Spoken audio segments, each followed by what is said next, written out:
Hey, this is Anthony Bowe at the Shop Magazine. We are in the Motovicity distribution booth at the PRI show. This interview is brought to you by HP Tuners. Be sure to check out their website, which is in the bottom portion of your screen. Right now, I am joined by Stuart Ho of CanJam Motorsports. Stuart, how's it going? Pretty good. How about you? Doing awesome. So we're in front of one of your vehicles here at the show. Tell us a little bit about your shop and what you do. So CanJam Motorsports started out primarily as a road race performance shop. Then we branched off and did some rallying. Then we started doing rallying and road racing stuff. Then we got into a lot more of the high performance street stuff. So all three are combined now, and I can't say that there's any more than the other. We're probably doing equally as much rally stuff as we are road racing stuff, and now there is just as much high-performance street stuff that we're preparing for. Right, so you have a lot of varying experience.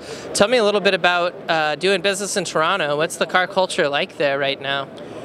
I think it's actually great right now. There is it used to be where it was mostly all the young guys that were doing the high performance stuff and the street stuff, but there's a lot more middle age, even some older people that are modifying cars like these that you would not have thought about doing that. And it's very diversified. Yeah, we're getting everybody from the Asians to you name it that are bringing everything into us. Right. So you also have a unique way of marketing your shop with your own racing operation. Is that correct? Yes. I mean, besides the advertising because of the race cars, the rally cars, and everything else, we're starting to get on board a lot more now with the social media stuff, Facebook, Instagram, Twitter, everything else, and staying with the times, I guess. What year did you start your shop? We started up in 1982. So what has been the secret to remain open this long? You talked about a lot of change in the industry. How have you been able to keep up with all that? You know what? If you do honest, good, quality work, I think it will last. And we're not really Johnny-come-latelys, so people that are looking for quality, specialized work, and I suppose our results show that we are on top of the game. And that's a good reason why I believe a lot of people come to us. I'm sure you've been coming to PRI a few years, huh? Actually, it's just our second year, thanks to Motovicity. Okay, that's awesome. So what do you get out of coming to PRI? Everything. Like, there's the publicity that's here, especially for the motorsport industry, is crazy. Yeah, I don't think you can beat that anywhere else. And the exhibitors that are here, you get to see everybody. The people that we buy a lot of stuff from, they're all here. You speak to them on the phone, and then you get here and you go like, oh, wow. Oh yeah, I spoke to you on the phone and you had no idea what the guy looked like. And you see him down here at the show. There you go. They're all here. Right. They're all here. So you've been doing this since 1982, and now some of your sons help out. Talk about the family connection here with your shop. Right. So I got twin sons that basically run in the front end of the shop right now. I got a younger one who works in the shop with me, Nick. And it's great because I'm getting a little older now, and there's a lot of times where I'm off with the car. For instance, we're at SEMA the other day, and I had Nick with me, but yeah, the other guys are there back at the shop running it, and I don't have to worry about anything because they're all doing it in the interest of the shop.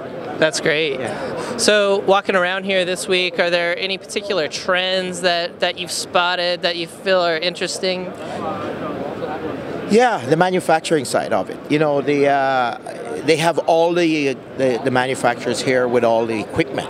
And we want to get some more equipment to the shop, and you can speak to everybody and find out everything that's going on here. All the CNC machines, all the guys are here. You can get, you name it. They can answer every question that you need to answer right here. And yeah. That's probably what we need to do out of this show. Right. So the show is awesome in that respect because it's a one-stop for everything, basically. Yeah. Not to mention, of course, all the guys that supply us the parts for the cars and the high-performance stuff. They're all here. Any questions you have?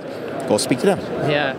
Talk a little bit more about the diversity of your customers. You focus on high performance, but you said you do a lot of other things too. Yeah, we do general maintenance too, especially on Subarus. And there's a lot of people that like to shy away from the dealers because they think the dealers are not giving them an honest job or whatever it is. And I think that's where they'll come and contact us for just general regular maintenance. And it's funny, but they come for a little regular maintenance, and before you know it, it's like, well, what can I do to my car to make it just that much better? Whether it's handling, looks, faster and stuff like that. Sure. So can you go into a little bit more specifics about the car we're standing in front of? Can you give us kind of a tour?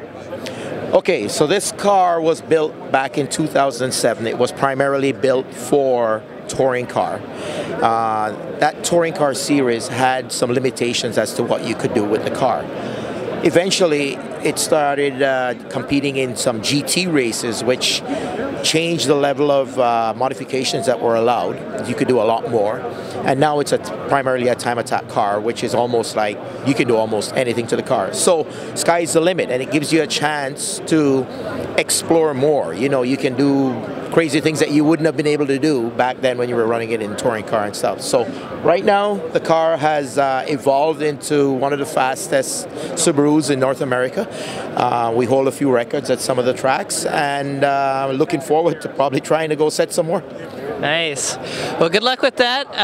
Thank you so much, Stuart, for joining me. Yeah, no problem. Appreciate your time. Oh, thanks a lot for doing the interview. Yeah. This interview was so great, I would drop the mic if it weren't more expensive. So we dropped it like it was hot. Yeah. So all right. thanks a lot. Good. Appreciate it. Okay.